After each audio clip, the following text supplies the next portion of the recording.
Yo pregunto a los presentes si no se han puesto a pensar que esta tierra es de nosotros y no del que tenga más.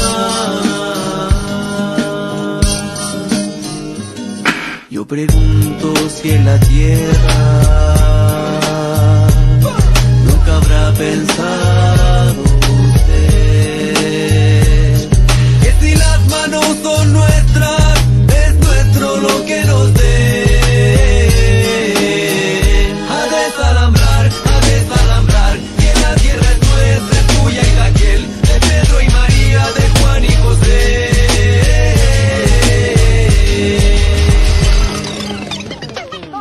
Pachamama, madre tierra, me duele verte triste. Desde arriba viene guerra y desde abajo se resiste. Las fronteras son las huellas de las cicatrices donde cortaron tu cuerpo dividiéndote en países. El imperio intentó borrar todo lo que fuiste, saqueando y violentando lo que siempre me ofreciste. Pero en mí tú renaciste para luchar contra este quiste, regalando tus secretos con la magia que me diste. Que retorne la verdad y las mentiras finalicen. Tanta falsedad se dice y tanta gente la repite. No dejemos que el temor al otro nos aterrorice. Si el peruano es más mi hermano. Hola, hola, ¿cómo están? Estamos aquí en nuestro segundo capítulo de La Ocupa de Chile con esta cortina musical que nos deja una reflexión tan profunda con la frase final: el peruano es más mi hermano que el chileno que lo maldice. Hoy día hemos visto un montón de situaciones que no podemos dejar pasar, que tenemos que combatir y que esperamos desde este programa hacer un aporte con ustedes. Hoy día tenemos una tremenda sorpresa, así que vamos a saludar a Óscar. ¿Cómo estáis, querido Óscar? Hola Andreita, gusto saludarte, gusto verlo. También agradecer a la gente que nos acompaña en este momento. Ya llevamos 10 personas que nos están viendo, así que muchas gracias por el empuje, por las ganas. Y hoy día tenemos un programa muy, pero muy especial. Un programa que por primera vez nos presenta aquí, en la Ocupa de Chile del Frente Social Constituyente, a un candidato para la nueva Constitución. Vamos a estar hablando con una persona tremendamente capacitada, abogado, músico, activista, defensor de derechos laborales, derechos de familia. De hecho, estaba trabajando hace un ratito, venimos llegando recién a conectarnos con él porque, a diferencia de otros candidatos, evidentemente, esta persona, tal como nosotros y nosotras, tiene que trabajar y ganarse el pan para poder estar en la candidatura. Entonces, un doble esfuerzo, un doble saludo, el compañero Nicolás Romero, candidato independiente a la constituyente por el distrito 11. Oye, ¿habrá llegado? Vamos a ver si ha llegado. Igual es un distrito difícil, ustedes saben, pues, el distrito 11, donde están Las Condes, Vitacura, Los Barnechea. Exactamente, pero también está la reina. Vitaconchea. Está la reina, también está Peñalolén. Y evidentemente ahí también hay que dar las luchas porque no podemos dejar las luchas de lado. Tenemos que ganar la constituyente en todos los espacios. Oye, un distrito que ahora lo quieren cerrar con una zanja. Oye. Sí, pues. Probablemente se quieran comprar un domo y aislarse del resto de Chile. Bueno, no lo vamos a saber en algún momento después.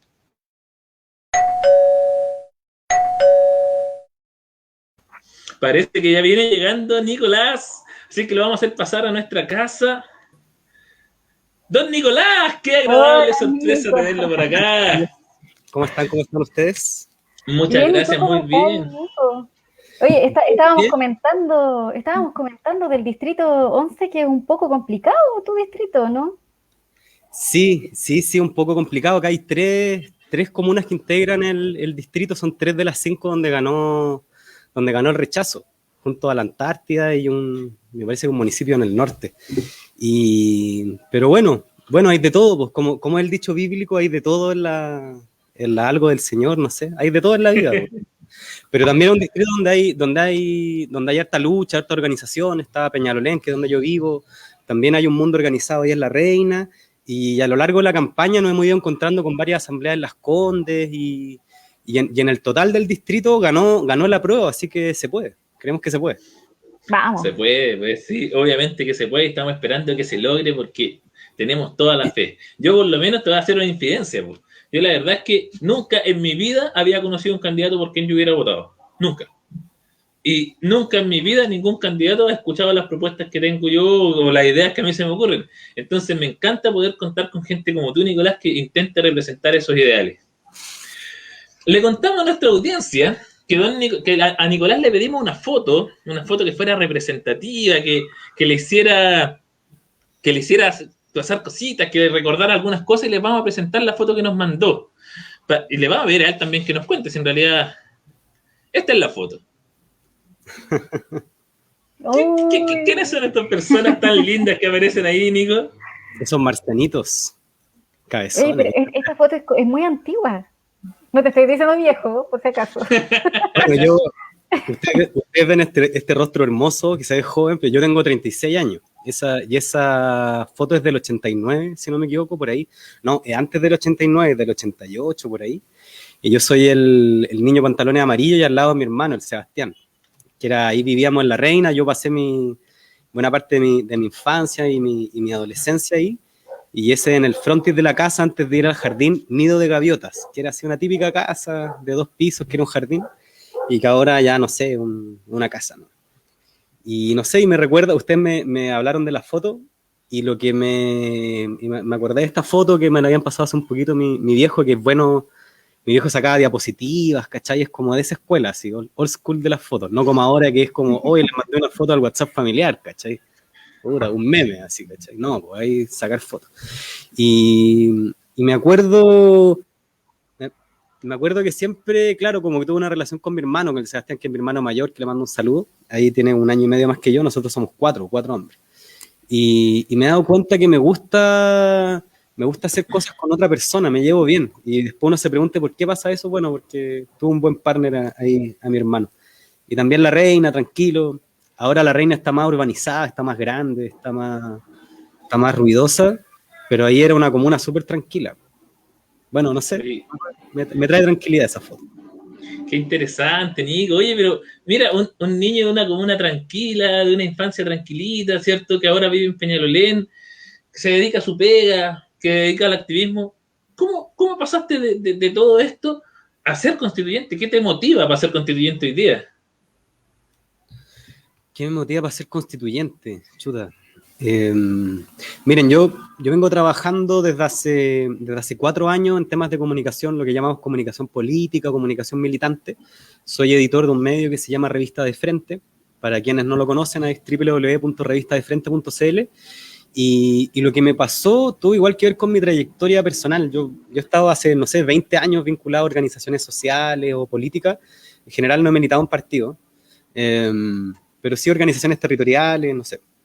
Y me tocó participar en la formación del Frente Amplio. Y en el Frente Amplio, en los inicios, así en la formulación, pretendía hacer algo como que abría la política, que iba a ser más democrático, más de base.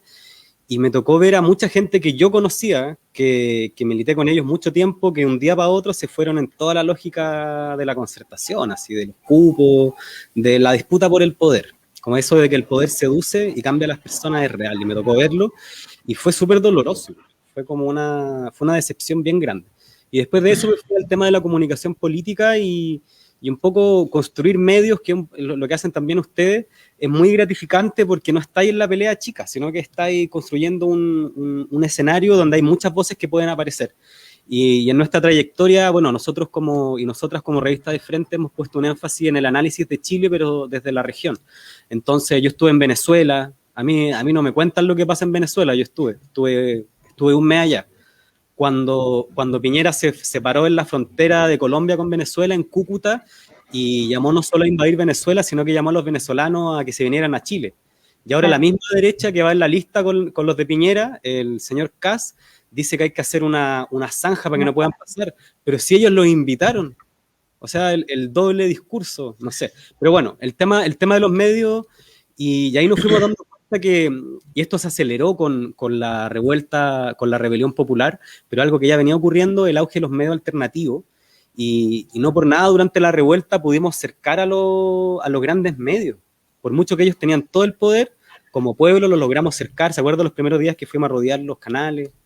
Y entonces nos fuimos dando cuenta de la fuerza o de la relevancia en esta estrategia de liberación del pueblo chileno de lo comunicacional. Entonces, un poco nuestra aspiración como revista de Frente, porque fue una decisión colectiva, es eso, el poder entrar a disputar en la constituyente el tema de una ley de medios, para que se democratice el acceso y la pluralidad de voces en los medios chilenos.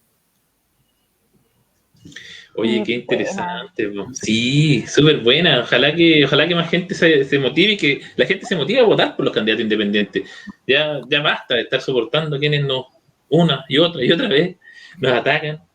Oye, la verdad es que quiero seguir con la conversa y la verdad es que me gustaría que pasáramos ya a la sala, ¿cierto? A la sala de estar, ahí a nuestro living. Entonces vamos con la sección. A tomarnos un tecito o una cervecita, dependiendo del gusto de cada uno.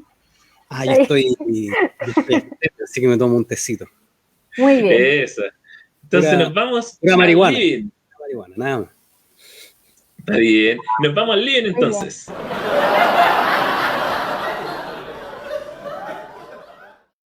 Oye, y en este living, en este espacio, nosotros tenemos la intención de conversar contigo de temas trascendentales, pero que están pasando hoy día, de la actualidad. Entonces, Andreita, Sí, suyo es. quería proponer un tema para iniciar esta conversa que fue el fin de semana, estuvo bien acontecido el fin de semana, pues pasaron muchas cosas, entre las cuales quiero destacar la luz en el cajón del Maipo. Entiendo que tú eres también un gran activista en temas medioambientales, y me parece que lo que sucedió el domingo en el cajón del Maipo y luego también en Lo Barnechea y en Farellones, tiene mucho que ver con la crisis socioambiental que estamos viviendo, que también está como muy vinculada con Luxich, porque no se puede decir que no es culpa de Alto Maipo lo que sucedió. Entonces, como no sé si te parece que conversemos un poquito sobre esto. ¿Qué te parece a ti? ¿Cuál es tu visión? ¿Cómo lo podríamos ligar también este tema en particular en la constituyente, ya que tiene que ver con el agua, con la regulación de la empresa, etcétera? No sé si podemos conversar un poquito sobre este tema. Sí, estaba pensando también una historia de mi infancia, que es como esto que nos recuerda a la Violeta Parra de que la identidad chilena tiene que ver con las catástrofes climáticas. O sea, este es un país de terremotos, de alud. Y yo estuve yo vivía en La Reina cuando fue en el 93. Claro, pues, y ahí también hubo toda una lluvia intensa y empezó a desplazarse tierra y varias casas se fueron, y esto ya había pasado una vez.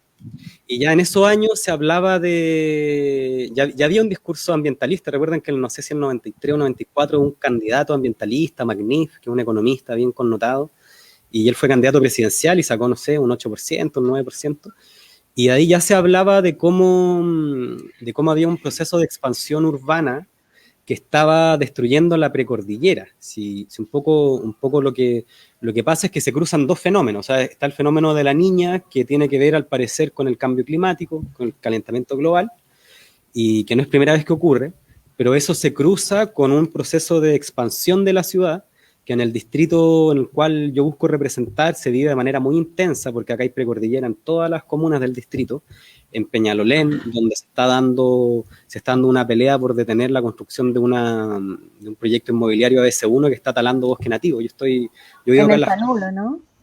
Eso es la Florida. Esto es en Peñalolén, como a la altura de la quebrada de Macul, para quienes conocen por ahí. Hay bosque nativo todavía, y que tiene flora nativa, fauna nativa, y los tipos acaban de cortar la mitad del paño terreno para construir, ¿cómo se llama?, vivienda ABC1 cerrada, que es una promesa falsa, porque después le venden paisaje a esas personas, y después ese mismo paisaje es expropiado porque le van a construir un condominio al lado, y de paso van talando el bosque. Y este es un fenómeno que tiene que ver, por un lado, tiene un antecedente histórico en la dictadura, en los militares. Los militares declararon que toda la precordillera era una zona estratégica. Entonces expropiaron muchos terrenos que antes eran terrenos comunes, en los cuales los pobladores de Peñalolén, no sé, tenían libre acceso al río, al cerro. Y luego de expropiarlo dijeron, bueno, se los vamos a vender, y se lo vendieron a privados. Entonces, nuevamente, es un capitalismo que se sostiene desde el uso de la fuerza. La dictadura tiene el monopolio, el poder y la fuerza, y así construyeron acumulación estos tipos. Y bueno, lo que comentabas tú, compa, de Luxich, po. O sea, ahí hay un tema que se habla re poco, que es de que el segundo gobierno de Bachelet fue auspiciado por Luxich. Luxich fue uno de los principales financistas, porque había toda una discusión en el gran empresariado vinculado a que los costos de energía eran muy altos, principalmente para la minería. Entonces los capitales transnacionales, los canadienses que están en el litio, pero principalmente los grupos vinculados a la extracción de cobre, Luxich, dicen que necesitan bajar los costos. Y por eso es que Bachelet impulsa esta idea de una reforma energética que se presenta como una reforma verde y hablan de energías renovables y todo, pero básicamente lo que están haciendo es asegurarle poder subsidiarle nuevamente el negocio a empresas transnacionales. Entonces hay todo un tema que está cruzado que tiene que ver con el modelo económico, y el modelo económico mira a los cerros, mira a los ríos como cosas a las cuales se puede explotar. Y resulta de que lo que se le olvida al modelo económico, lo que se le olvida a la derecha, a los neoliberales, a la concertación, es que somos seres vivos. Entonces somos seres vivos, necesitamos oxígeno, agua, necesitamos cariños de otras personas, necesitamos entornos amigables, y eso no es compatible con tratar a la naturaleza como si fuera una cosa. Y bueno, y ahí yo creo que está todo el gran tema o el meollo que vuelve a explotar ahora con el tema de la luz. Y ojo, esto me lo comentó una dirigente de Alto Maipo. Está bien, hay que darle a Luxich porque es el símbolo. Pero hoy el proyecto Alto Maipo no depende de Luxich. Si Luxich vendió sus derechos por el desprestigio que le estaba generando. Entonces también un llamado a que nos informemos bien sobre cómo las organizaciones ambientales están intentando dirigir la lucha por detener Alto Maipo, porque en verdad hoy Luxich no puede mover un dedo porque eso se detenga. Ni Bachelet tampoco, independiente que los dos estuvieron metidos en su inicio. Hoy tiene que ser el gobierno por un lado, y por otro lado las empresas. Y también está la Dirección Nacional de Aguas, que le regala agua a Alto Maipo. Hay toda una triangulación ahí bien rancia que hay que atacar. Oye, Nico, saludamos también a la gente que nos está viendo. De hecho, María Luisa nos deja un comentario, ¿no? Un poco te valora, la convención no se regala, qué bacán que tenga el conocimiento del espacio que quiere representar. Saludos. Mira qué importante como la gente ya empieza a reconocer, ¿cierto? La presencia o la pertenencia a un espacio territorial que obviamente quiere representar. Oye, dale, Andrita. Disculpa, es que hablando precisamente de lo, quería tomar lo que tú estabas diciendo, lo importante esto de que somos, sin la tierra no somos nada, y que somos parte de la tierra también, y que por lo tanto ahí también hay como una herencia que podemos compartir con el pueblo mapuche, ¿no? El ser de la tierra, porque tenemos una racionalidad económica hoy día, que es el capitalismo, que es extractivista, que está dispuesto a destruirlo todo.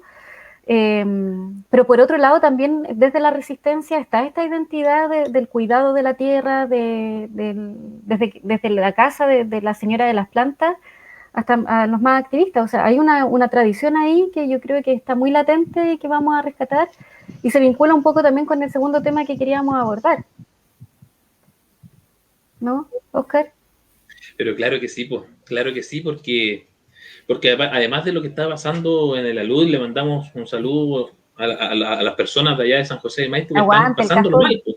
La están pasando mal y la están pasando mal hace rato y nadie parece escuchar. Pues. Ojalá que salga todo bien. Entiendo que han recibido ayuda, entiendo que no es suficiente. Vamos mandando toda la energía y la fuerza para allá. Pero también pasaron otras cosas esta semana. Y de hecho salió una publicación en un medio llamado Interferencia, respecto a una carta particular que hablaba del operativo en Temucuicui. Una carta que no es de las víctimas de los mapuches, que no es de los familiares de Camilo, ni de la comunidad de Temucuicui. Es una carta que viene exactamente de los mismos policías de investigaciones. Es más, el titular dice así: las pilas de la PDI y los detectives ponen en cuestionamiento a su director general, ¿cierto? Y claro, critican el allanamiento de la comunidad de Temucuicui porque se hizo en el día de sentencia del asesino de Camilo Catrillanca. ¿Cómo viviste tú este proceso, Nico? ¿Qué te parece a ti este operativo tan fracasado, tan fallido? Es una muy buena calificación la que haces tú, tan fracasado y tan fallido, que hay una hay una ineficiencia de la política de los montajes que hace el Estado chileno contra el pueblo nación mapuche en los últimos, yo diría, 3 años. La fatiga de material empezó con Bachelet, Bachelet 2, cuando hicieron la operación Huracán. ¿Se acuerdan esa operación Kuma, en la que decían que entraban a un grupo de WhatsApp, y era un grupo de WhatsApp donde habían puros dirigentes mapuches que no se hablan, y menos si es que hablan entre ellos van a hablar por WhatsApp? Y no, así absurdo. Y ahí el tío Emilio ahí Tío Emilio dándole... comprobándola. Sí, no, queremos comprobar cómo a través de los grupos de WhatsApp y un mensaje que ellos mandaban podían ingresar. No, una weá así, pero ya. Terrible, terrible. Ordinaria. Y se van a formar Estados Unidos estos weones, a Colombia y todo, y no aprenden, pero bueno. Nada. Y creo que hay una fatiga material en relación a eso, y tiene que ver con que el pueblo nación mapuche, que esto se dice poco, se piensa poco la influencia que tiene el pueblo nación mapuche como sujeto político, no como víctima de una situación, frente a la opinión pública chilena. Y acá el que la bandera mapuche sea ondeada por el pueblo chileno no es casualidad. Y tiene que ver también por un lado, con el ejemplo de lucha, y porque ese ejemplo de lucha está siendo cada vez más viable. Hablaba con un compañero hace poco, mapuche, y me decía que desde el retorno a los gobiernos civiles, pasaron de los mapuches estar reducidos a, no sé, 300.000 hectáreas, me parece que era la cifra, a 600.000. Y eso ha sido principalmente no por las políticas de restitución territorial e institucionales, sino que por procesos de recuperación territorial. Entonces, hoy esas formas que el neoliberalismo, el pinochetismo, el concertacionismo han calificado siempre como violencia, como vandalismo, como terrorismo, que es el lenguaje del globalismo norteamericano tipo Biden, que es gay, pero que anda bombardeando países. Entonces, él llama, ya, ¿por qué los montajes? Los montajes es porque los tipos, y esto no solo ocurre en Chile, sino que también ocurre del lado argentino, ocurrió también durante el gobierno de Macri. Los tipos están empecinados en mostrar las luchas de resistencia del pueblo mapuche como una lucha terrorista, porque eso les permite ir avanzando en formas de militarización del territorio nacional. Digamos que no solo tienen militarizado Gualmapu, que esto es una tónica que ya venía ocurriendo hace un par de años, sino que ahora tienen militarizado todo el país. Y aparte con el progresismo, Vizca Sichi desde el principio diciendo, sí, métannos detenidos, enciérrenos en las casas, ¿cachai? O sea, también hay una dinámica en donde la pandemia ha sido utilizada para justificar que los militares están en la calle. Y nosotros lo estamos peleando. Oye, interesante la perspectiva. Por supuesto, de toda la razón. Mira, a mí me gustaría problematizarte un poco al respecto, porque en general fue tan malo, digamos que, o sea, imagínate que el 10% de la dotación de la PDI participó en ese operativo, y era un grupo narco pequeño, creo que requisaron alrededor de 1.000 plantas, y efectivamente 150 plantas. peor aún, y fíjate en lo siguiente, porque imagínate No que encima la plantas PDI, de marihuana, así como... claro, pero fíjate lo siguiente, que la PDI aseguran que el allanamiento se planificó exactamente para que fuera durante el evento judicial, considerando que habría menos mapuche en la zona. O sea, A la cobardía le llaman estrategia, ¿cachai? Perdón que me meta en la opinión, pero tenía que decirlo. A la cobardía le llaman estrategia. así es. Esta opinión no es nuestra. Nosotros no lo estamos diciendo, y por eso está entre comillas. Es la opinión de un funcionario de la PDI que hoy día no sabemos su identidad porque su puesto corre peligro y podría tener represalias. Amigo, ¿te parece? ¿Qué te parece esta actitud? Estaba pensando que le falta un asesor comunicacional, porque tú podías hacer todos los cálculos así como, no, va a haber menos gente y todo, pero y no pensaba yo, oye, ¿y cómo se va a ver? Onda, si tomaron detenido a Guacolda, la hija de Camilo Catrillanca, el día que estaban dando el veredicto de que mataron a su papá. O sea, parece venganza casi. Una advertencia. Mira lo que te va a pasar. Y yo siento que, no sé, que es como que las cosas pasan por algo, un poco. Como por algo están mandándose errores tan burdos. Creo que están muy peleados internamente. Fue uno de los familiares de un PDI que falleció en uno de los allanamientos, y decía de que lo que decía la mamá y el hermano era de que él el día anterior estaba trabajando, no sé, en Iquique, y lo que hicieron fue que agarraron equipos de la PDI de otro lado y los tiraron para acá, ¿cachai? O sea, una irresponsabilidad muy grande que yo creo que es un antecedente, no me consta, pero es un antecedente de que lo que está operando ahí es el gobierno, de que el gobierno intenta generar, le mete presión a las instituciones del Estado, como lo hace con el Poder Judicial, como lo hace con el Parlamento, como lo hace con todas las instituciones un poco, para generar ciertos efectos políticos que son más bien de validación represiva. Recordemos que antes de la revuelta, el segundo gobierno de Piñera, a diferencia del primero, venía con una agenda represiva bien fuerte. A los secundarios le estaban aplicando aula segura, era jaula segura, estaban siguiendo procesos así bien duros para estudiantes secundarios.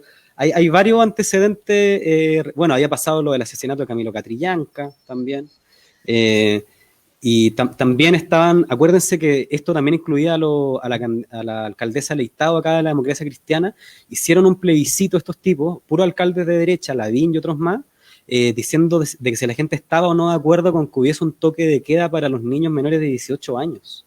Eso estaban haciendo estos tipos. Sí. Entonces, la derecha lo que está intentando hacer es retomar la agenda, y retomar la agenda es una agenda represiva. No están en la volada de llegar a acuerdos, están en una agenda más dura ellos. Oye, pero ojo con eso, porque es súper importante lo que tú comentas, pero hay un resquemor, a mí me dejó la piel de gallina un poco al leerlo, porque en realidad nos habla de la falta de respeto constante que ha tenido el Estado chileno con los mapuches. De hecho, este funcionario lo comenta así: ¿cómo no respetar siquiera ese día? Aunque yo piense lo peor del mártir Catrillanca, de su familia y comunidad, pero a veces al enemigo lo debes respetar. O sea, incluso sus propios funcionarios se dan cuenta que no tienen ningún límite, que van con todo, que van en contra del pueblo mapuche, y que se le han más encima caído todos los montajes y siguen ahí sin ningún respeto por la tradición, por la autonomía, por lo que implica el pueblo mapuche para nuestros principios. Yo creo que lo que cambió es que estos tipos han sido así y han pensado así, si siempre han tratado a los mapuches como indios, ignorantes. Hay una editorial del Mercurio, como de 1840, 1800, eso ya se hablaba en esos tiempos, cuando ganan los sectores conservadores con portales, y hablaban de los fértiles territorios mapuches que no eran utilizados, que no se trabajaban y que el Estado chileno tenía derecho a recuperar. O sea, siempre han pensado de esa manera. Lo que cambió ahora es que hay una mayoría del pueblo chileno que tiene una posición favorable hacia el proceso de liberación del pueblo nación mapuche. Eso es lo que cambió. Entonces las estructuras estatales de dominación, como los tribunales o como la misma PDI, si igual la PDI no son robots, son personas, ellos se dan cuenta que los empujan a hacer políticas represivas que están muy deslegitimadas. Entonces también es el riesgo de esa persona decir en qué atado nos están metiendo. Recuerden que Piñera dijo que estábamos en guerra y tuvo que salir, Rosa se llamaba, no me acuerdo ya, salir a decir que ellos no estaban en guerra, que las Fuerzas Armadas no estaban en guerra. No era Rosa, es el de los carabineros. Sí, era del ejército. El ejército. Claro, efectivamente dice, yo no estoy en guerra con nadie, soy un hombre tranquilo.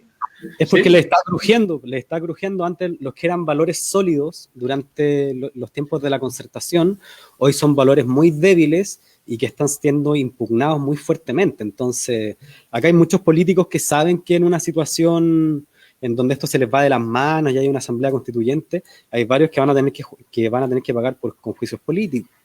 Y Piñera se va a tener que ir a la cárcel o se va a tener que ir del país. Entonces, también yo creo que tiene que ver con eso, con que están muy nerviosos, están cometiendo muchos errores, y Piñera también siempre ha sido así, bien intrépido para ser político. Entonces, me esperaría cualquier cosa.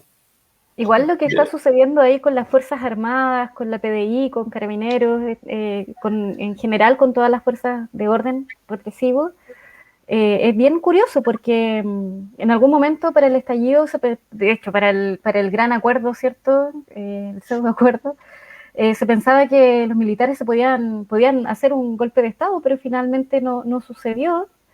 Y está como esa latencia, no sé si les pasa que también está como eso de si es que avanza, si es que hay una avanzada popular, transformadora, más ciudadana, etcétera, que pueda haber eventualmente un escenario de golpe de Estado, está ese temor, No sé qué piensas tú al respecto. ¿Crees que las Fuerzas Armadas hoy día están en condiciones de hacer un golpe de Estado? ¿Crees que es un peligro o no? Miren, creo que analizar con realismo la posibilidad de un golpe de Estado es un mínimo de responsabilidad si uno está haciendo política, porque en Chile han habido golpes de Estado, y los golpes de Estado han sido no solo una tónica, sino que una continuidad en el continente. La derecha latinoamericana en los últimos 20 años ha hecho o intentado hacer 5 golpes de Estado. A Maduro le han intentado hacer varios golpes de Estado, a Chávez le hicieron el paro petrolero, a Correa le hicieron un golpe, y que fallaba, pero en El Honduras, año pasado en Bolivia también con Áñez. claro, con Áñez, golpe de Estado, en Honduras, golpe de Estado, y hay una lista más grande de esas. A Dilma lo sacaron con un golpe blando, no sé, y podemos seguir así. Entonces, eso es realismo en política. Si es que un poco hay que hablar, ¿hay posibilidad de hacer un golpe? Sí. Pero también hay que analizar las condiciones de un golpe. El golpe de Estado del 73 fue posible primero en una condición donde el gobierno de Allende no se logró imponer nítidamente como una mayoría. Que es distinto a lo que ocurre en la revuelta, en que es mayoritariamente la posición en contra del neoliberalismo y a favor de cambio. Lo segundo es que el gobierno de Allende estaba muy aislado internacionalmente, habían habido golpes de Estado en todos los países. Ahora la situación es muy distinta, porque existe China, porque existe una serie de gobiernos contrarios a Estados Unidos, entonces Chile tiene mucho más margen geopolítico si es que nuestras decisiones son contrarias a los intereses de Estados Unidos, como van a ser cuando nacionalicemos el litio, el cobre. Bueno, el litio ahí hay intereses de Canadá, y bueno, hay intereses chinos también. Y creo que también hay condiciones distintas en torno al uso de las tecnologías de la información. Era un momento donde estaba mucho más cerrado, pero ahora en Chile particularmente hay mucha generación de símbolos en torno a la protesta, y creo que ahí hay una innovación de la revolución chilena, de la revuelta chilena, y el perrito Matapaco, obviamente, ahí, que es parte de eso, que son los símbolos. Y los ojos de Chile. Recordar a nuestros mutilados, por supuesto. Es que acá hemos aprendido a trabajar en red. Yo creo que tiene que ver con la memoria y tiene que ver también con la masificación de las tecnologías de la información en Chile. Pero acá por ejemplo, el tema del dilema del 73, salir o no a la calle. Y Piñera y Allende dice, no hay que salir a la calle, hay que guardarse. ¿Qué es lo que pasa? Guardando las proporciones, pero ¿qué es lo que pasa cuando Piñera saca en octubre a los militares? La reacción generacional fue salir a la calle a decir que esta hueá no es posible. Entonces, creo que hay un ejercicio de memoria, pero que bueno que no existía un comité de partido o una alianza de izquierda que hubiese dudado. Qué bueno que lo que se impuso espontáneamente fue la necesidad de rodear a los militares y decirle un poco, tú lo llevaste un todo o nada, ¿cachai? Que es como, si tú querías ocupar la fuerza, bueno, va a ser una masacre. Pero está diciendo una masacre en un momento donde eres minoría. Entonces, ¿quién te va a defender? Ese es como el dilema que empuja el movimiento popular a las Fuerzas Armadas. Y creo que en ese sentido, el proceso constituyente tiene que servir para arrinconar lo más que se pueda a todas esas fuerzas, que son fuerzas de choque de la derecha. Eso el cuento del Estado liberal, de división de poderes, o sea, anda a venderle ese cuento a otra persona. Es una fuerza de choque de la derecha porque tú controlas esa institución. En esa institución no entra nadie más que tú. Y los grupos de poder, y todo. Entonces, eso hay que bloquearlo y hay que generar una política de democratización, y eso va a implicar necesariamente el uso de herramientas penales. O sea, cada vez que meter presa a mucha gente, pues esa es la herramienta más justa y menos violenta que tenemos, pero para poder restituir el Estado de Derecho que fue vulnerado abiertamente por Piñera y por las Fuerzas Armadas. Y que suma y sigue también con todos los casos de corrupción y de negligencias que se han dado con la pandemia. Yo creo que hay motivos ahí de sobra. No sé si avanzamos un poquito. Sí, eso yo le quería decir, porque en realidad yo estaba pensando que todo este panorama, todo el acontecer de la semana, igual fue un poco duro. A mí me pegó fuerte, la verdad, el fin de semana, la carta del PDI, el caso de la luz y otros tantos elementos que salieron el fin de semana, pero ahora nos vamos a poner a pensar en cómo arreglar esto, porque en realidad estamos viviendo en unas circunstancias de despojo, estamos viviendo en unas circunstancias de ataque de la clase política, de la clase dominante, que nos está haciendo bolsa, nos ha hecho bolsa toda la vida. Pero por eso estamos acá también, po, porque este proceso nos llevó a un proceso reflexivo, a un proceso contundente, que se llama una convención constitucional, y que si bien no era de la forma que la estábamos esperando, no la vamos a regalar. Entonces vamos a pasar hoy día a la cocina, y en la cocina vamos a preguntarle al Nico cuáles son sus propuestas, cuál es esa receta que quiere proponer para tratar de arreglar algunas de las cosas que estamos viendo. Así que nos vamos a nuestra siguiente sección, en la cocina.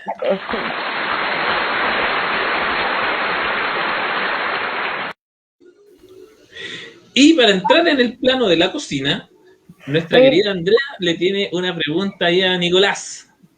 Se me olvidó la pregunta. No te preocupes, yo tengo acá anotadita. Ah, ya, sí. Muchas gracias, muchas gracias. Ahora la recordé. Gracias por el torneo. Oye, Nico, mira, hemos estado hablando ya de muchas cosas y consideramos que la educación es uno de los derechos que debe estar en la Constitución, es algo ampliamente conversado, así que partimos de la base de que tú consideras que la educación debe ser un derecho garantizado en la Constitución. ¿Es así? ¿Es así? ¿Es así? ¿Cómo para Sí. Ah, ya, perfecto. Yo no creo que los derechos sean suficientes, pero estoy de acuerdo con que hayan derechos, como el derecho a la educación. Súper. Entonces, considerando eso como el punto de partida, ¿cómo abordamos el derecho de la educación, pero en contextos de encierro? Porque por lo general pensamos en las escuelas, en las universidades, cómo desarrollar los programas, los proyectos educativos, etcétera, pero muchas veces se nos olvida las cárceles y se nos olvida el Sename, que yo creo, personalmente como profe, lo pienso así, que es donde ahí vemos realmente el total y completo fracaso de lo que es la educación en este país. O sea que, bueno, considerando con un fenómeno más integral, ¿cierto? Pero, bueno, para ir a la pregunta, en vez de tanta cháchara también que de repente uno se pone para hablar, ¿cómo se aborda el derecho de la educación en contextos de encierro como las cárceles o el Sename? ¿Cómo lo consideras tú? Buena pregunta, bacán. Lo primero es como, creo que hay una cuestión que tiene que ver con la imaginación, como no nos gusta cómo están organizadas las cosas en el país. No es que no nos guste la economía, sino que no nos gusta esta economía, no nos gustan la estructura de valores que el pinochetismo implementó en la sociedad y que después la enchuló la concertación, y tenemos que imaginar qué es lo que nos gusta. Y a mí lo primero que me pasa es que no me gustan las cárceles y no me gusta el Sename. Entonces pienso que lo primero que reflexiono sobre la pregunta es como, ¿necesitamos cárceles y necesitamos un Sename? ¿O cuál es el problema que tienen las cárceles en Chile? Hay un documental muy bueno que habla de que en Estados Unidos el 5% de la población está en la cárcel, y que ese 5% la mayoría son población negra y latina. Entonces la cárcel es como nítidamente una forma de control de ciertos sectores de los blancos. Utilizan la cárcel para controlar a los negros y a los latinos, y eso tiene muchas consecuencias. El documental aparece la Angela Davis de los Panteras Negras, ella es muy seca. Y entonces, como yo no lo tengo claro, pero creo que parte del camino o de enfrentarse al tema de pensar una nueva constitución sería pensar qué pasa con las cárceles y qué pasa con el Sename. Creo que claramente las cárceles en Chile y el Sename tiene un enfoque de clase, de que las cárceles son lugares, son como máquinas de carne trituradora de los pobres. Es una manera de que tienen los grupos dominantes de poder hacerse cargo de ciertos cuerpos que no les sirven al final, porque no son productivos, porque no sé, porque no los necesito, ¿no? Entonces los tiro a la cárcel. ¿Cómo se resuelve eso? Eso es porque uno podría enunciar el problema, pero ¿cómo se resuelve? Creo que hay que revisar de partida el código penal. Estoy seguro que hay muchas figuras, hay muchas formas de funcionamiento. Yo no soy experto en derecho penal, sé derecho penal porque lo estudié en la facultad, pero claramente hay muchas figuras o delitos o lógicas que están utilizadas básicamente para para perseguir a los pobres, o sea, de que gente quede detenida porque es mechera, en serio, y que no sé, lo que pasó con este tipo que vendía discos, que lo tomaron detenido y que murió calcinado en la cárcel de San Miguel. Entonces, eso como lo primero. Y lo segundo, que tiene que ver con la educación, yo pienso que la mejor pedagogía, sin ser experto en educación, pero sí tengo experiencia en temas de educación popular, tiene que ver con la educación en los contextos. Y la educación en los contextos tiene que ver con la comunidad. Creo la idea de comunidades educativas, como lo ha venido defendiendo hace harto tiempo la ACES, entre otras organizaciones del mundo de la educación en Chile. Creo que este principio decimonónico de la libertad de enseñanza que está contenido en la Constitución de Pinochet es una forma adultocéntrica en la que se conciben los niños como propiedad de los hijos, y pienso más bien que los niños tienen que ser pensados como sujetos de derecho y que son parte de una comunidad. Entonces que la educación tiene que ser ejercida a nivel de las comunidades. En mi propuesta programática, la revista de Frente y la de Movimiento Social Constituyente, estamos pensando esta idea de un principio pro comunidad. Ahí donde la Constitución de Jaime Guzmán dice subsidiariedad, o sea, siempre que el privado pueda, y aparte lo hace con subsidio del Estado, el Estado tiene que apoyarlo.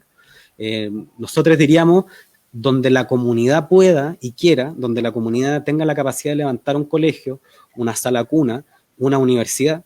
¿Por qué Peñalolén no puede tener, donde está la Adolfo Ibáñez ahora, lo hablábamos con un amigo, la Universidad Popular de Peñalolén, y que se formen carreras o disciplinas que tengan que ver con las necesidades de la comuna o de la defensa de la precordillera? No sé, creo que hay por ahí, el tema de una buena pedagogía, yo creo que van a ser, hay que estar abierto a las distintas formas críticas, de pedagogías críticas y todo, pero creo que la base está en eso, en que la comunidad asuma un rol en los procesos educativos de los niños.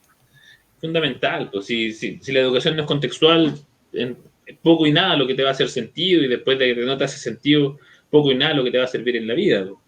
Sobre todo pensando en el modelo actual, está todavía basado en el modelo del siglo XIX de la educación, que poco y nada ha cambiado también, ¿verdad? Tenemos la visita de nuestra querida Pili Alfonsina, que nos dice: para generar una idea de educación, primero creo que hay que plantearse acciones. Hay que plantear acciones, hay que comentar acciones, hay que trabajar esa idea, pero lo primero, por ahora, para lograr tener un paraguas para eso, tiene que ser una constitución que la garantice como derechos y que derive en una ley orgánica y en leyes ordinarias y finalmente construya una educación más cercana a la población, la participación, más democrática, etcétera. Estoy súper de acuerdo con Nico. Eres un seco, Nico. Estoy gratamente sorprendida, no te conocía y hasta el momento ha sido un gran agrado conversar contigo. Sabes, te manejas muy bien en muchos temas, así que gracias por estar acá compartiendo tus conocimientos y tus opiniones con nosotros. Sigamos entonces explorando los temas. No me hagas sonrojar. Oye, ¿qué les parece si seguimos explorando los temas? Yo creo que una pregunta pertinente también para la constituyente tiene que ver con un problema que hoy día tenemos, y finalmente todo lo que nos sale hoy día surge de un problema. La centralización, la poca democratización que hay en el poder, que Santiago sea Chile, que el presidente determine todo el futuro de un país. Entonces la pregunta, evidentemente, viene desde acá. Tú como candidato, cuando estés, porque yo aseguro que Nicolás Romero va a estar sentado en la mesa de la constituyente, entonces cuando tú estés sentado ahí, ¿cuáles van a ser los mecanismos constitucionales que vas a defender en la convención respecto a descentralización y democratización del poder? Bacán. Creo que muchas veces este debate se aborda de manera como formal, ¿no? A partir de propuestas. Entonces después vamos a hablar del régimen del gobierno, si más parlamento, más presidente, y creo que así muchas veces no llegamos al meollo del problema, porque el problema es la concentración del poder, de que en este país, como y en el resto del mundo, y el capitalismo funciona así, concentrando el poder y construyendo exclusiones. Esto se puede, esto no, hay estos cuerpos que yo fomento, estos no sé, y eso va en una lógica de concentración del poder económico, político, cultural, etc. Entonces, lo que habría que pensar cuando pensamos en la democratización del poder es pensar que el poder está más allá del Estado, por ejemplo. hay que democratizar, tienen que haber propuestas en la línea de democratizar el poder del Estado, sí. Pero ¿es cierto de que el poder está concentrado en el Estado? No. El poder está concentrado en la sociedad. Entonces hay muchas esferas de democratización del poder que no pueden estar sujetas a un discurso estatal constitucionalista, que es lo que me pasa a mí en general con las propuestas como del Frente Amplio, de la Concertación, de que tú te metas a leer el programa y ahora son todos derechos de la naturaleza, derecho LGTBI, entonces todos derechos, y el lenguaje de los derechos. Pero el lenguaje de los derechos lo que siempre encubre es que te están presentando el problema como si el Estado pudiera resolver todo. Y yo me pregunto, está bien, tiene que haber una ley de aborto, pero ¿es cierto de que el Estado es el que regula la capacidad de abortar que tienen las mujeres o no? No es cierto. Eso ocurre en los cuerpos, ocurre en la vida privada, ocurre en la sociedad, ocurre en la asociación de mujeres, no sé, ¿cachai?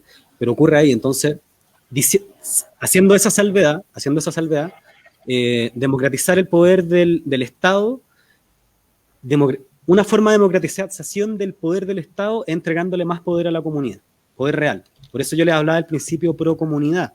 O sea, en la medida de que el proyecto, o esta transición agroecológica, me gusta plantearlo en esos términos, en la medida que ponemos en el centro el tema de las necesidades humanas, no es este discurso capitalista neoliberal de que las necesidades son múltiples y las formas de saciarlas son múltiples, entonces solo el mercado puede resolverlo, sino que las necesidades son concretas, son materiales y espirituales. Es el techo, el derecho a vivir en un medio ambiente que esté libre de contaminación, el poder alimentarte, el poder tener ropa, el poder tener acceso, no sé, podemos caracterizar cuáles son, porque obedecen a contextos y obedecen a la reproducción de la vida, finalmente, de la vida. Entonces, pienso en una transición agroecológica que se oriente a satisfacer necesidades humanas, pero ahí donde sea la comunidad, ya sea que sea un club deportivo, un grupo de mujeres, un sindicato, la forma que el pueblo se da, y no tiene por qué el Estado venir a decirle, no, tú tienes que ser una organización no funcional, inscrita en el... No, simplifiquemos, que el derecho esté, que la posibilidad de invocar la Constitución esté a la mano de cualquier persona. Entonces, donde la comunidad pueda llevar adelante la reproducción de necesidades humanas, entonces el Estado lo que tiene que hacer es apoyar. Entonces creo que esa es la principal orientación que debiese existir. Y al interior de las instituciones estatales, creo que lo que se ha demostrado históricamente, en los últimos 40 años a lo menos, es que la gente le tiene más confianza a los gobiernos locales. Entonces yo soy partidario de no esta cuestión del parlamento, del presidente, no. Más bien una democracia con mucha democracia directa, pero que se ejerza a nivel de gobiernos locales, en la medida que esos gobiernos locales hagan procesos participativos de plebiscitos vinculantes y otros, para, por ejemplo, que ¿por qué no el presupuesto de la nación, que se discute año a año, que un 50% de la votación sea de alcaldes y alcaldesas, el 50%? Ahí cambiaría claramente la distribución año a año, y yo no sé si los milicos ahora van a tener la plata que les llega, porque quizás es más importante construir escuelas, o quizás es más importante empezar a reforestar la precordillera para evitar el que Santiago estamos transitando en todo el país se está desertificando. Entonces tenemos que adaptarnos al cambio climático, y quizás eso es más importante que... Bueno, en China tienen al ejército, lo tienen plantando. ¿Por qué en Chile podrían hacer eso, cachai? Como pacifiquemos a los milicos, cachai, acerquémoslo a la gente, acerquémoslo a las necesidades reales. No pensemos en un país sin milicos, sino que ya militares, de acuerdo, pero militares, puta, que ayuden a enfrentar el proceso de deforestación, o militares que se formen en la universidad pública, por ejemplo. Yo soy partidario de que ya no hayan escuelas autónomas dependientes de los militares, sino que esas escuelas sean institutos o sean departamentos de universidades públicas.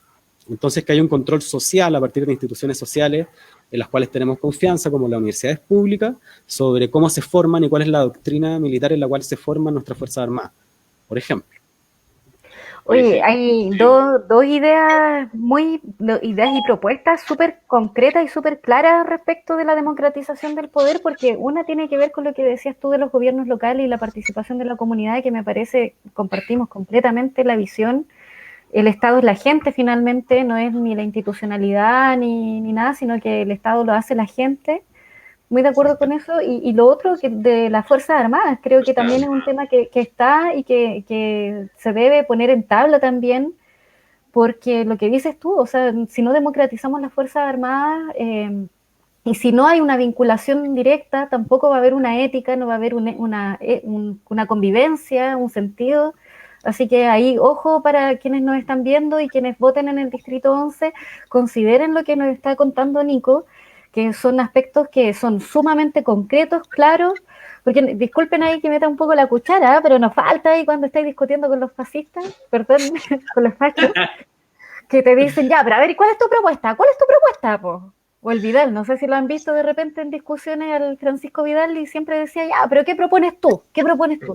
Entonces, aquí qué bueno que en la cocina de la casa Ocupa podamos estar viendo estas recetas que nos propone Nico, que tiene que ver con cosas muy claras, ¿cierto? Con una educación comprometida que tenga sentido en la comunidad y con una democratización del poder, tanto en la toma de decisiones desde los gobiernos locales como también las Fuerzas Armadas. Súper. Excelente propuesta, excelente la idea que nos propone Nicolás. Si yo estuviera capacitado a votar en el Distrito 11, probablemente sería mi candidato. Yo no voto allá, pero son ideas concretas y reales que se pueden aplicar y que pueden cambiar un poco el sentido y la vida de las personas que tenemos que padecer hoy día. El sentido de las Fuerzas Armadas, el sentido del poder centralizado, el sentido de la poca democracia que existe en nuestro país. Oye, te tengo una pregunta que viene desde una persona que nos ve, desde una seguidora. La pregunta es la siguiente y la vamos a compartir para que todo el mundo conozca a Catalina. Hola, mi nombre es Catalina y soy vecina del Distrito 10. Tengo 2 preguntas. Primero, para aquellos candidatos que se presenten a un distrito y no vivan en él, ¿cómo van a levantar las consignas del territorio? Y mi segunda consulta es, en una eventual carrera para tener cupos en la convención, ¿firmarán pactos para que no salga la derecha neoliberal? ¿Están dispuestos a ello? Nuestra querida Catalina nos envía entonces la pregunta. Evidentemente tú eres parte del territorio donde estás postulando. Sin embargo, la pregunta también está allí, porque dice, ¿cómo se levantan las consignas desde el territorio? ¿Cómo propones tú conectarte con tu territorio para levantar las consignas y las necesidades que allí surgen? Y además, ¿cómo funcionarían los pactos antineoliberales dentro de la convención? Sí, sobre el tema de la relación entre política y territorio, o sea, estoy de acuerdo con el sentido y el énfasis que se hace. Como no paremos con el turismo electoral. O sea, esa es una mala política porque tú podés montar una candidatura ahí que te va a permitir entrar a un cargo, pero lo que pasa es que como no vives ahí, no sé, tu vida no se organiza de esa manera, ¿cachai? Entonces, uno mira al tiro acá en el Distrito 11 las candidaturas que viven haciendo, cómo hacen campaña. Entonces hacen campaña en CNN, ¿cachai? Pero no van y no se juntan con organizaciones, o si se juntan es como de manera súper clientelar, no sé, ni un brillo. Entonces creo que electoralmente eso se va a privilegiar. En el Distrito 11 nosotros somos la única lista que está compuesta por organizaciones territoriales de la comuna. O sea, esto nace de una iniciativa de organizaciones de la Hormida, y ahí nos fuimos sumando otras organizaciones. La mayoría son organizaciones territoriales, juntas de vecinos, y aparte, bueno, está Revista de Frente, que no tiene eso, una forma territorial. También está la Coordinadora 8M, y hay más organizaciones. Entonces, o sea, de partida me siento muy cómodo en esa lógica, porque es todo bien colectivo. Ponte nuestras campañas no es que tenemos varios equipos de campaña, sino que tenemos un puro equipo de comunicaciones, hacemos varias cosas en común con las candidaturas, nos intercambiamos conocimientos, entonces hay un sentido de equipo que está re bueno, y hay un grupo de compañeras que ha asumido en verdad como la dirección real de lo que es Movimiento Social Constituyente, que es como levantar todas las reuniones, procesos participativos de construcción de programas. Estamos con hartas plataformas virtuales construyendo el programa, y también pensando fórmulas más ahora como plebiscitarias, abiertas, para ir nutriendo lo programático. Y eso, y la segunda pregunta era sobre, el tema de los pactos para que no salga la derecha. Ya, creo que ciertas cosas, a mí no me gustan los términos en los cuales se plantea la pregunta. No. No comparto los postulados, porque acá la derecha no es una pura derecha, o sea, está la derecha histórica que está en paz con lo otro, sino que y la Concertación también es una derecha, y la lista independiente esa de la Mariana Elwin también es de derecha, y los de independientes no neutrales está por verse cómo se comportan. Yo creo que eso es más plural, pero hay que ver pues, si se articulan o no con grupos empresariales, son la derecha, no sé. Y así podríamos seguir también ciertos sectores del Frente Amplio, o sea, creo que es una discusión, eso es como dar la discusión en los términos en los que lo quería dar, no sé, el PPD cuando peleaba con el Partido Comunista, ¿cachai? Que es como, ¿por qué nosotros tenemos que someternos a esos términos para dar el debate? Que ese es mi punto, o sea, como, yo no voy a hacer campaña a CNN, o sea, si me invitan voy a ir, pero mi estrategia no es llegar a que me cubran en CNN para decir, está en una portada de CNN, entonces el weón es serio, ¿cachai? Es como creo que hay que, y por eso me gusta lo de movimiento social constituyente, es hacer las cosas desde el territorio y también darle la vuelta, ¿cachai? Darle la vuelta, o sea, tú les podías ganar a todas estas máquinas electorales sin gastar un peso. Si logramos hacer una inteligencia colectiva que sea democrática y que un poco se construya una relación de confianza, es construir un mandato democrático, de que las personas que van a estar ahí van a responder a una dinámica colectiva, un mandato, de que, por ejemplo, yo estoy completamente dispuesto, y lo estoy poniendo como punto, de que tanto los asesores como los sueldos, como todas las atribuciones que tiene la persona que salga electo, que sean construidas por la asamblea, ¿cachai? Y que se decida. Yo soy partidario de que un constituyente tiene que ganar como gana una profesora, ¿cachai? Porque quizás así, si existiera la constitución de que ningún político puede ganar más que lo que gana una profesora de filosofía, quizás en este país empiezan a respetar la filosofía. No sé. Completamente de acuerdo. Como que hay que entrarle ahí a temas que igual les duele, porque quieren hacer la constituyente en el palacio no sé cuánto, ¿cachai? Entonces es como una forma de ir controlando las situaciones que ya, yo te invito a mi casa, pongo mis reglas, te voy a dar la comida que yo quiero, voy a poner la música y no, ¿cachai?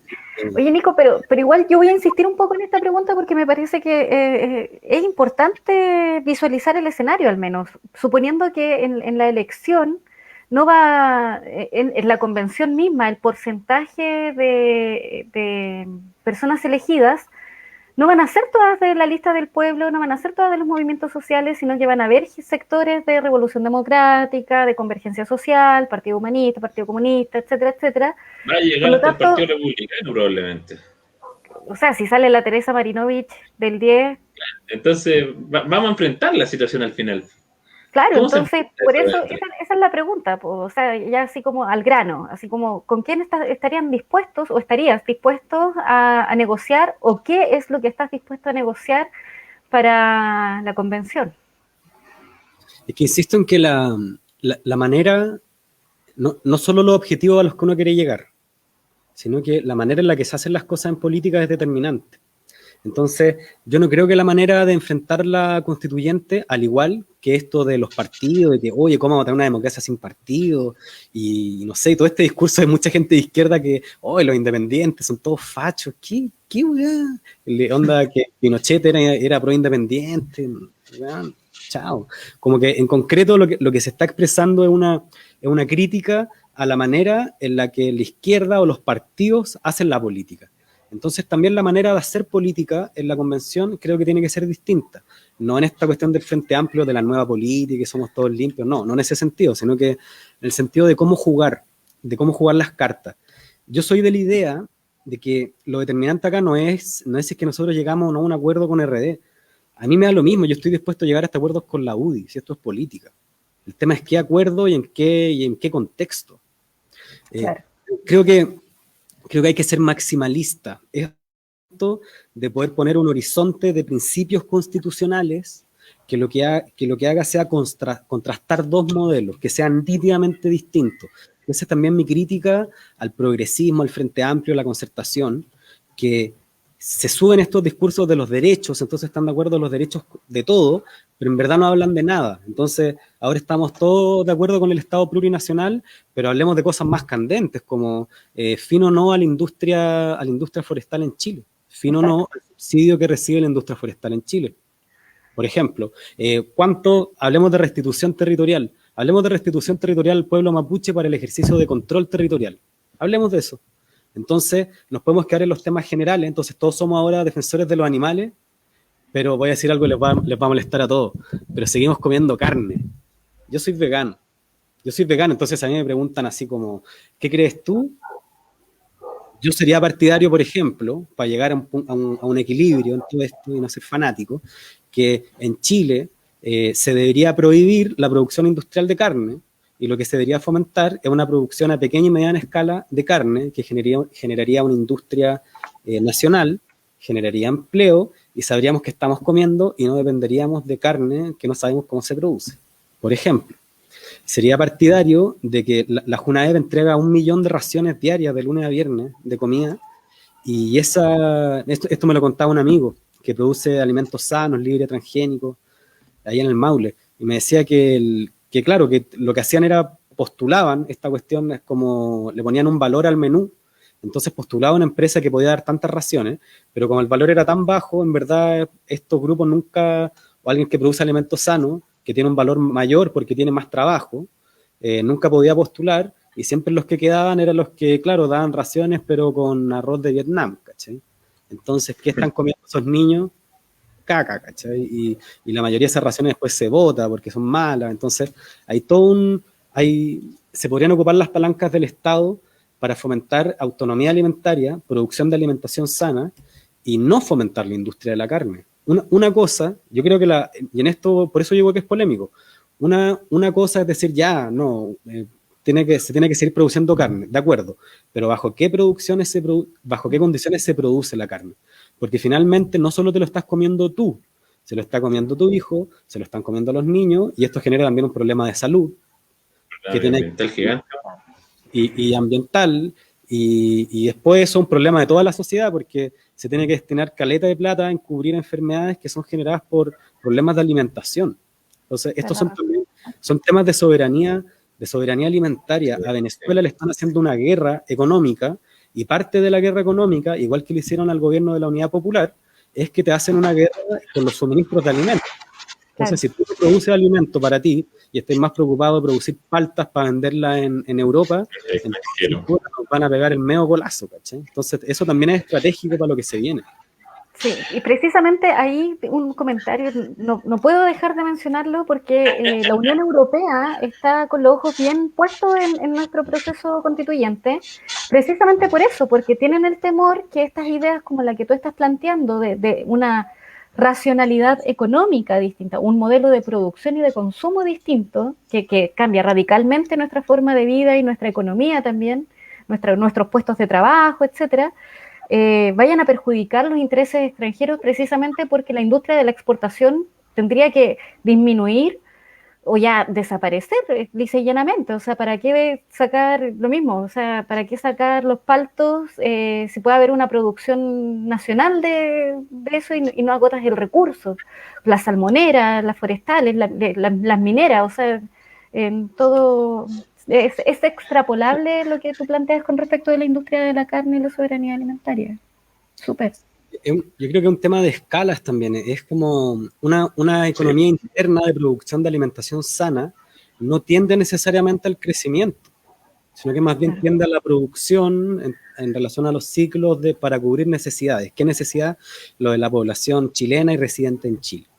En cambio, el mercado de exportación tiende necesariamente a la sobreexplotación de los recursos naturales, porque es un mercado de crecimiento. Tú ganas en la medida que creces, que puedes vender más. Entonces eso es más volumen, eso es más extensión, mayores extensiones de cultivos transgénicos o de monocultivo, que lo que hace es desgastar y destruir la tierra. Sí. Entonces es la forma de producción no nos sirve, es poco estratégico. Eso es lo que pasa, que estas propuestas no es que sean de derecha, es que son malas, son destructivas. Son malas decisiones de desarrollo nacional, con las cuales hay que terminar. Hay varios países europeos que van de vuelta y que ya están prohibiendo el cultivo transgénico, por ejemplo. Claro. Holanda está apostando a una economía de decrecimiento, o Dinamarca, no recuerdo cuál de los dos es, pero apuesta precisamente por eso. Oye, súper interesante tus propuestas, compañeros, de verdad. Y es importante igual entenderlo desde una lógica bien particular, que tiene que ver que muchas veces hay gente que cree que nosotros pensamos en romper con todo lo que es el desarrollo, con que vamos a terminar viviendo en las cavernas, y no, o sea, básicamente hay otros modelos productivos, hay otras formas de hacer producción, se están poniendo en práctica. De hecho, ya lo mencionaba el Nico delante, pues en los 90 ya se planteaba un modelo de crecimiento de base cero, pues. Entonces, eso es un puntapié inicial para cambiar la matriz productiva, creo yo. ¿Les parece que avancemos, chiquillos, o quieren agregar algún otro detalle? Que se nos va el tiempo volando, la conversación conmigo está demasiado entretenida, pero en este momento tenemos que ir a una sección que le vamos a pedir ayuda a nuestra gente también que nos está mirando, que vaya comentando, porque es hora de ir al baño para botar todo lo malo que tenemos en nuestro país. Lo que usted quiera, Nicolás. ¿A quién o a qué tiramos por el water? ¿Qué vamos a tirar por el water? ¿A quiénes tiramos por el water? ¿Cuáles son esas ideas? ¿Cuáles son esos grupos conglomerados? En la siguiente sección.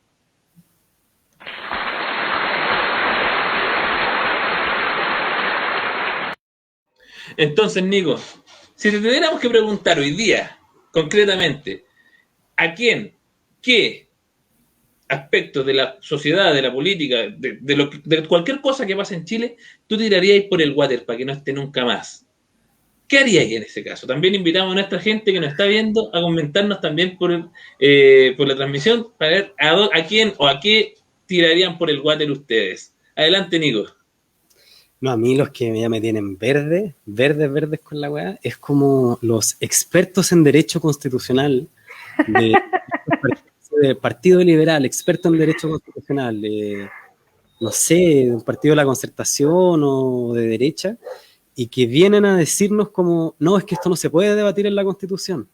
No, eso debe estar regulado en, no sé, en un reglamento, no sé. Porque no es cierto de que en Chile hay una asentada tradición de derecho constitucional vinculada a las asambleas constituyentes. No es cierto, si en Chile nunca había una asamblea constituyente.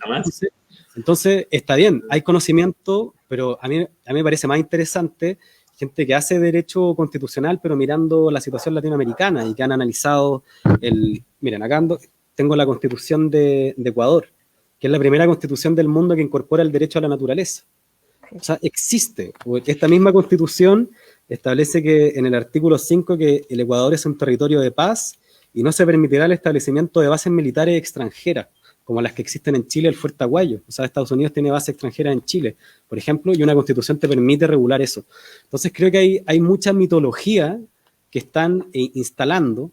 Cuando fue el Acuerdo por la Paz, aparecieron como 20 expertos en derecho constitucional diciendo, no, el quórum de los 2/3, eso asegura estabilidad, entre ellos Atria, y creo que lo único que hacen es ocupar un saber experto para confundir, y lo digo con fundamento porque yo estudié Derecho y lo estoy diciendo, ¿ya? Y estoy negui con ella. Oye, sí, hay como una hegemonía leguleya ahí que se atribuyen como los padres del conocimiento. Muy patriarcado, además. Éramos compañeros de la U, conozco a varios, entonces como que ya ahora se las dan así como de expertos. No te compro. O sea, básicamente la intención de estos tipos es poner ciertos límites, pues, para que se pueda mover la convención según los intereses que ellos están defendiendo nomás, pues. Entonces, claro, evidentemente no los queremos en este proceso, sobre todo en este proceso tan propio, tan popular, tan nuestro, que salió de la gente, que ha costado ojos, que ha costado sangre, que ha costado maltrato. Evidentemente. Es violencia simbólica, porque tú ocupas un conocimiento experto para decir qué se puede y qué no se puede decir. Y es otra herramienta más que están utilizando para limitar el debate. Para limitar el debate. Además, ponen a la gente como en un escenario como que la gente no supiera, como que la gente es tonta, como que la gente no entiende sobre temas que no es capaz de discutir. Y lamentablemente en Chile tenemos una población que se quiere bastante poco. Lo conversábamos con una amiga hace un tiempo atrás, íbamos caminando por la feria después de que estábamos en el colegio, y conversábamos eso, así como, oye, la gente se quiere poco. Si en Chile el pueblo se quisiera y confiara un poco más en sí mismo, bueno, nacemos de Chile, Noruega, no sé, algún país bacán, así como realmente hay mucho valor en nuestro pueblo y claro, querer secuestrar la convención con estos leguleyos padres del Sí, conocimiento. desconfiar del conocimiento experto siempre, siempre. Oye, hay otro tema importante que me gustaría tocar al menos, que tiene que ver con que mucha gente dice, pero ¿qué va a ir a hacer una dueña de casa a la Convención Constitucional? ¿Qué va a ir a hacer ese tipo que no tiene ni un conocimiento respecto a... Oye, hay mucha gente, yo he escuchado un montón de cosas, incluso en cabildos territoriales, que se dice, necesitamos gente que esté preparada, que tenga conocimiento. Pero también se relaciona un poco con lo mismo, o sea, nos están prohibiendo, nos están quitando el derecho a participar, a ser parte, a mostrar nuestras perspectivas y finalmente somos nosotros quienes vivimos, quienes padecemos y quienes tenemos claros los problemas que hay. A lo mejor, evidentemente, van a faltar algunos elementos por ahí, pero por eso se construye una convención. Pues no es que una sola persona haya escrito la convención, sino que la suma de todas las expertices, la suma de todas las experiencias, eso es lo que tiene que quedar plasmado en una nueva constitución, según lo que yo creo. No sé si a ti te parece, Nico. Es que yo insisto en eso, ha habido históricamente una forma de ejercicio del control político que a través del conocimiento técnico. Entonces los expertos en economía te dicen que es poco serio. Entonces tu propuesta que solo se sostiene en derechos y que el Estado, no sé, redistribuya la renta del cobre, va a generar inflación. Entonces te tira un debate técnico en el cual tú no puedes responder y lo que hacen es anular la posibilidad de que tú plantees el problema. Entonces, creo que hay que intentar jugar toda esta pasada de otra manera, no hay que jugar como ellos quieren que juguemos. Entonces hay que sacarlos de los debates, llevarlos a nuestros debates. Ellos están hablando de asamblea constituyente y están desesperados porque no se convierta en una asamblea constituyente, pero en la medida que nosotros nos comportemos como que si esto fuera una asamblea constituyente, esto, hermano, será una asamblea constituyente. ¡Aleluya! Oye, hay que llevarlo. Y Marco Muñoz complementa, dice, violencia simbólica, ortodoxo y de clase dominante, porque quieren hacer pasar por N el hecho de la naturaleza incuestionable del saber de los expertos del derecho constitucional, cuando el fundamento del derecho es la soberanía del pueblo. Qué bonita esa palabra. Sí, increíble. Increíble, Marcos, tremendo también el aporte. Te agradecemos también que estés con nosotros en el día de hoy. ¿Les gustaría agregar algún otro elemento para esta temática? Si no, ya podemos empezar a la última etapa, que es un poquito más cortita, un poquito más dinámica y que nos va a permitir ya cerrar el programa. Vamos al ping-pong. ¿Cómo se llama? Es como una nueva sección que incorporamos, porque te cuento un poco. Teníamos una sección que se llamaba y si ahora vamos a la cama, y dijimos, no, en realidad está como un poco subiotón, no muy sobresexualizada. Es como revisar. Claro, entonces dijimos, no, ya comportémonos como personas acorde a nuestra edad y hagamos un cuestionario, un cuestionario constituyente de preguntas cortas como un poco para indagar cuáles son como, obviamente, las propuestas concretas que ya nos han mencionado, pero con cosas más generales, ¿ya? Entonces vamos a ir haciendo un par de preguntas, tú nos dices sí o no, muy brevemente, y al final te damos un ratito para que tú decidas qué cosa puedes desarrollar si te parece pertinente. ¿Dale? Ya, pues, bacán. Ya, aborto y eutanasia, ¿sí o no? Sí, ambas. Eso tengo que explicarlo. Pena de muerte, ¿sí o no? O sea, como principio general, no estoy de acuerdo con la pena de muerte, pero en situaciones que no tiene para nada que ver con los violadores, y ese que es el debate público, pero en situaciones, por ejemplo, de guerra, no sé, voy a contar una anécdota, la voy a contar un poquito más larga. ¿En qué se diferenció Fidel Castro de Hugo Chávez? De que Fidel Castro, cuando descubrió a un par de tipos corruptos en una empresa estratégica, los tomó y los condenó a la pena de muerte. En cambio, Chávez fue mucho más indulgente. Eso. Yo creo que cuando hay delitos que son así graves de traición a la patria, en situaciones brígidas, puede ser, pero no como principio general. Nunca. No creo en eso. Nacionalización de recursos estratégicos, ¿sí o no? Sí, completamente. Y una noción más amplia de recursos estratégicos. Creo que la precordillera también es un recurso estratégico. No sé, el agua también es un recurso estratégico. Deberíamos como eso, una nueva geopolítica, no esta geopolítica del siglo XIX. Buenísimo. Don Nicolás, los tres derechos que para ti son los más importantes que deben consagrarse en la nueva Constitución. Sabemos que hay muchos, pero dame los tres que más te parecen relevantes. Los más importantes, chuta. Creo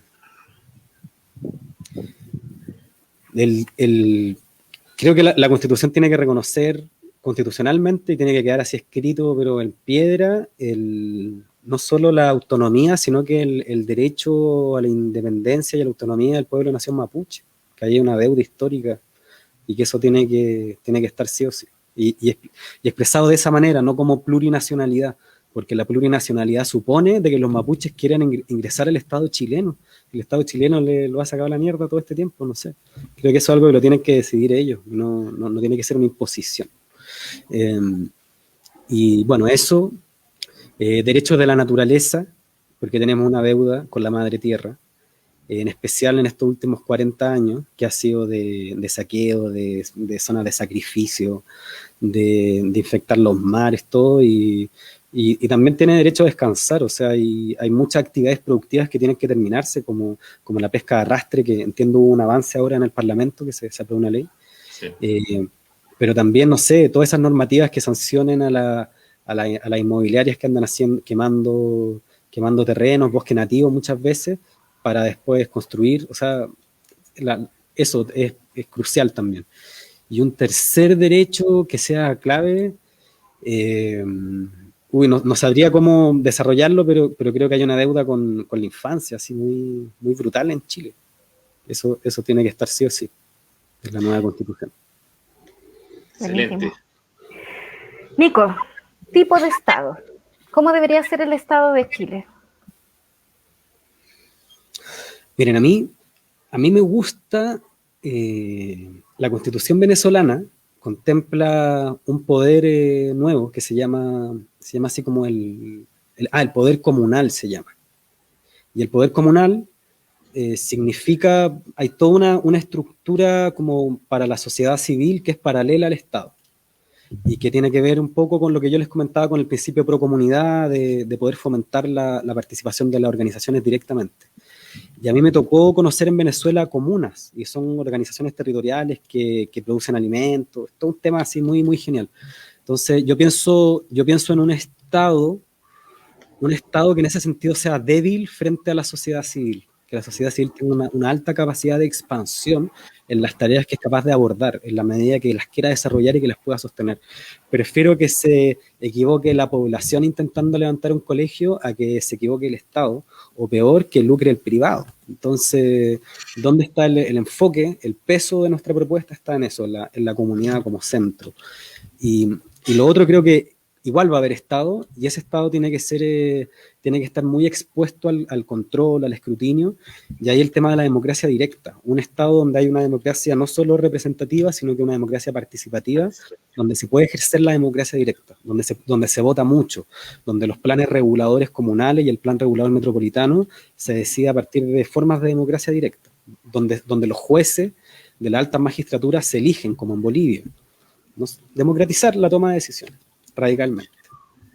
Entonces, Nico, ¿cuál debería ser el rol que utiliza que asuma el Estado en la nueva sociedad, en el nuevo Chile que construyamos? Primero, un Estado que no solo tiene que ser garante de derechos, que eso es como un mínimo histórico que hay que reivindicar y que tiene que estar, estoy de acuerdo, sino que tiene que Yo no creo que el Estado pueda concebirse como un protagonista, no creo que el modelo chileno tenga que sostenerse en una visión estadocéntrica.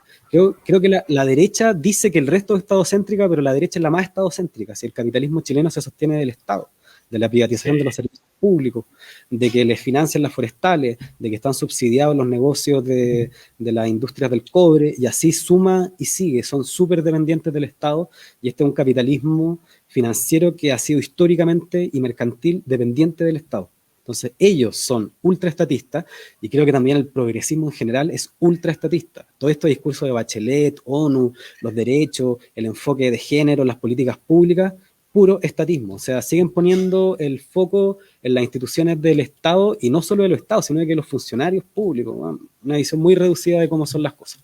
Entonces, pienso en eso, pienso en un Estado que lo que tiene que hacer es acompañar el impulso de la comunidad. Pienso que es un Estado que muchas veces va a tener que replegarse en ciertas zonas o tareas que van a ser desarrolladas por la sociedad civil. Y eso también hay que entenderlo. Y no, por eso yo no soy partidario de discursos que ponen en el centro del Estado. Yo desconfío del Estado, abiertamente. El Estado también es capitalista. El Estado es un monopolio que yo tengo y que generan determinados grupos de una concentración de poder que es presentada frente a la sociedad como legítimo, como imparcial. Y no es cierto. El Estado siempre va a ser concentración. Entonces creo que hay que desconfiar del Estado. Pero eso Oye, muy interesante el planteamiento. Yo creo que nos deja a varios también con el cuestionamiento de qué tanto protagonismo le damos al Estado. Así que, súper. Finalmente, ¿cómo sería el régimen de gobierno que tú postularías para la nueva constitución? Pienso que en Chile el Gabriel Salazar aborda ese tema como en la formación de la República, a lo que le llaman esta etapa de la anarquía. Es más bien un ensayo de experiencias constitucionales. Hay una constitución liberal ahí, y que se sostenía la democracia de lo que dice Salazar, la democracia de los pueblos. Un poco, aparte de Santiago, que era que se concentraban los grupos mercantil financiero, Portales, los estanqueros del tabaco, en las regiones lo que había era más bien una democracia de pueblos, donde habían cabildos y se tomaban las decisiones de manera más colectiva. Entonces pienso que el régimen de gobierno no hay que quedarse en esta discusión. No sé, yo escuchaba al ¿cómo se llama? Que es candidato por el Distrito 11, que es abogado constitucionalista, Henry Boyce, que él defendía el presidencialismo de la Constitución del 80, que él encuentra que es la mejor Constitución del mundo casi. Le hace un genio. Claro. Jaime Guzmán, así, que tiene una foto en su casa. Pero también vi la revista Trama, que es la revista de Revolución Democrática, y había una dirigente de RD que era, no sé, experta en derecho, en ciencia política, y que tenía citas muy buenas y todo, y ella defendía parlamentarismo. Pero acá en Chile también la época parlamentaria fue una época donde la burguesía se organizaba en el Parlamento, ¿cachai? Y se repartió el botín del salitre. Entonces no creo que ese sea el punto. No creo que el punto sea si hay más atribuciones del presidente o más del Parlamento. Yo creo que el Parlamento en algunas cosas debería tener más atribuciones, pero más que el Parlamento creo en forma más descentralizada, lo que decían los gobiernos locales, que los gobiernos locales participen no solo en ámbitos decisionales que son de los gobiernos locales, sino que los gobiernos locales sean instituciones que empiecen a ejercer ciertas funciones decisionales que están en otros ámbitos del Estado, como puede ser el presupuesto, o no sé, veamos cuáles son las fórmulas, porque recordemos que también a nivel de la ciudad existen los cores y ahora el gobernador, que es por primera vez que se elige.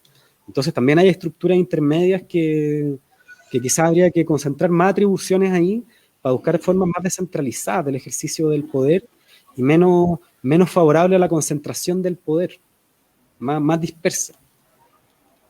Clarísimo, como el agua. Importantísimo. Oye, muy interesante tus respuestas, tus propuestas, muy concretas, Te íbamos a dar un par de minutos para que te hicieras cargo de un tema, pero lo abordaste todo tranquilamente, caminaste tranquilito, así que vamos a pasar directamente a la última parte. Te vamos a dar unos minutos. Y en esos minutos, la pantalla es completamente tuya. Para que le hables a tu gente, a tu electorado. Para que le digas por qué deberían votar por ti. Quedó solo en pantalla. La atención. ¿Por qué deberían votar por mí? Creo que hay un proyecto colectivo que se llama Movimiento Social Constituyente en alianza con la Lista del Pueblo, y el distrito 11 es un distrito bien estratégico. La derecha va unida en una pura lista, la derecha histórica, va CAS con Longueira, y en este es porque ellos quieren conquistar a lo menos un tercio de la convención, porque con el acuerdo que hicieron con buena parte del resto de los partidos políticos, el acuerdo por la paz, les permite, teniendo un tercio de la convención, bloquear, o sea, básicamente oponerse a todo, y que lo que siga existiendo sea la constitución actual, la constitución de Jaime Guzmán, de Pinochet, la constitución del neoliberalismo, del autoritarismo, del Sename. Y frente a eso, este distrito es muy clave, porque acá históricamente y en las últimas elecciones del 2017, que es la referencia más pronta que tenemos, la derecha capturó 5 de 6 representantes. Nosotros creemos que la lista que le puede ganar a la derecha, que es más competitiva en un escenario de dispersión, porque hay muchas listas, hay que concentrar la votación en una pura lista, y creemos que somos la lista más constituyente porque somos independientes, porque venimos del movimiento social y porque nosotros no vamos a entrar a negociar con la derecha. Nosotros no vamos a la Convención Constitucional, vamos por una asamblea constituyente que va a ir de la mano también de un cerco al Parlamento y de imponer mayoritariamente los términos de la revuelta, que es una transición, es un cambio de una situación a otra y no es un cambio maquillado. No vamos a maquillarla, sino que vamos a llevar adelante de la manera más democrática que podamos los sueños de cambio que se han ido expresando en los últimos años. Eso. Oye, ojalá que sea todo bien, que todo se dé como tiene que darse y que la lista del pueblo del Distrito 11 logre meter los candidatos necesarios para poder disputar en la convención, en la mesa, las necesidades que tenemos como gente, como pueblo. Te agradecemos, Nicolás, por haber estado con nosotros. De verdad, dejamos ahí en el banner las redes sociales de Nicolás para que lo sigan, ¿cierto? En Facebook, en Instagram va a estar tirando siempre sus mensajes, sus propuestas, va a estar analizando un poquito. También no olvidarse de la revista De Frente, www.revistadefrente.cl, una revista que yo no les voy a decir nada, los invito y las invito a revisar. Yo hoy día estuve revisando, tiene un montón de artículos súper interesantes, así que dejarlos cordialmente invitados. Oye, yo quería agradecerte, Nico, la conversación. Se nos pasó el tiempo volando. Nos dejas muchas cosas que reflexionar respecto de este proceso. Al menos en lo personal me ha roto algunos paradigmas que yo tenía y eso se agradece caleta porque hay una apertura a ver desde otro punto la política y no esta cocina que estamos tan acostumbrados a ver con estas lógicas tan ortodoxas. Así que te agradezco mucho tu forma de pensar, tus ideas, tus propuestas, me parece que son súper pertinentes. Y chiquillos, por favor, vote informado, chicas y chicos, voten informados. Aquí tenemos tremendos candidatos en la lista del pueblo y los movimientos sociales. No queremos más de lo mismo. Necesitamos que como dicen, levántense a votar, vayan a votar. Es una de las formas que tenemos de ganar. La convención no se regala y necesitamos gente como Nico, necesitamos gente como distintos compañeros que vamos a ir conociendo en los otros programas y compañeras que estén ahí en la convención para poder transformar este Chile que tanto nos duele a día a día. Así que, nada, pues, muchos agradecimientos. ¿Y tenemos algunas menciones, algunos agradecimientos antes de cerrar, Oscar? ¿O no? Sí, antes de eso me gustaría invitarle al próximo programa, que va a estar con un nuevo candidato del Distrito 8, esta vez también independiente, también sin partido. Entonces las queremos invitar a que nos sigan y nos acompañen con la entrevista con Gerardo Iturra, candidato independiente, Distrito 8, Maipucino, y va a estar acá también abordando distintas temáticas para que ustedes también puedan conocerlo. No se olviden de seguirnos y por supuesto no nos podemos ir sin agradecer primero a Nicolás por esta tremenda entrevista y por supuesto a la gente que nos estuvo acompañando. Hoy día llegamos en vivo como a 20 personas en algún momento, entonces un bastante buen número. Y por supuesto destacar a Daniela Leal, Marcos Muñoz, Verónica Oyarzún, Pili Alfonsina, María Luisa Molina, Rafosi, Esteban Telles, Mechita Mechuda. Les damos un abrazo gigantesco, le agradecemos de corazón. Nos vemos la próxima semana, no se lo puedan perder. Adiós. Oye, pero ¿cómo te vas si no agradeces a su verso? Que por favor. Sin duda. Oye, muchas gracias. Especiales las dimos en el inicio, pero le agradecemos a Subverso por, bueno, como luchador que ha convertido el micrófono en su arma más poderosa, nos facilitó el tema de inicio del programa. Le tuvimos que preguntar, obviamente, por derechos de autor. Él dijo que no había problema, le pareció interesante la propuesta, sobre todo porque son propuestas que apuntan a la construcción de un nuevo Chile. Así que agradecimientos, abrazos. A su verso, que somos sus fans, y también a agradecerle a Malú por la gráfica que nos prepara del programa y a todo el equipo del Frente Social Constituyente que está haciendo posible esta transmisión para ustedes. Cuando exactamente 1 hora y media, damos por finalizado el programa. Adiós. Chiquillas, gracias por la invitación. Estuvo entretenido. Nos vemos.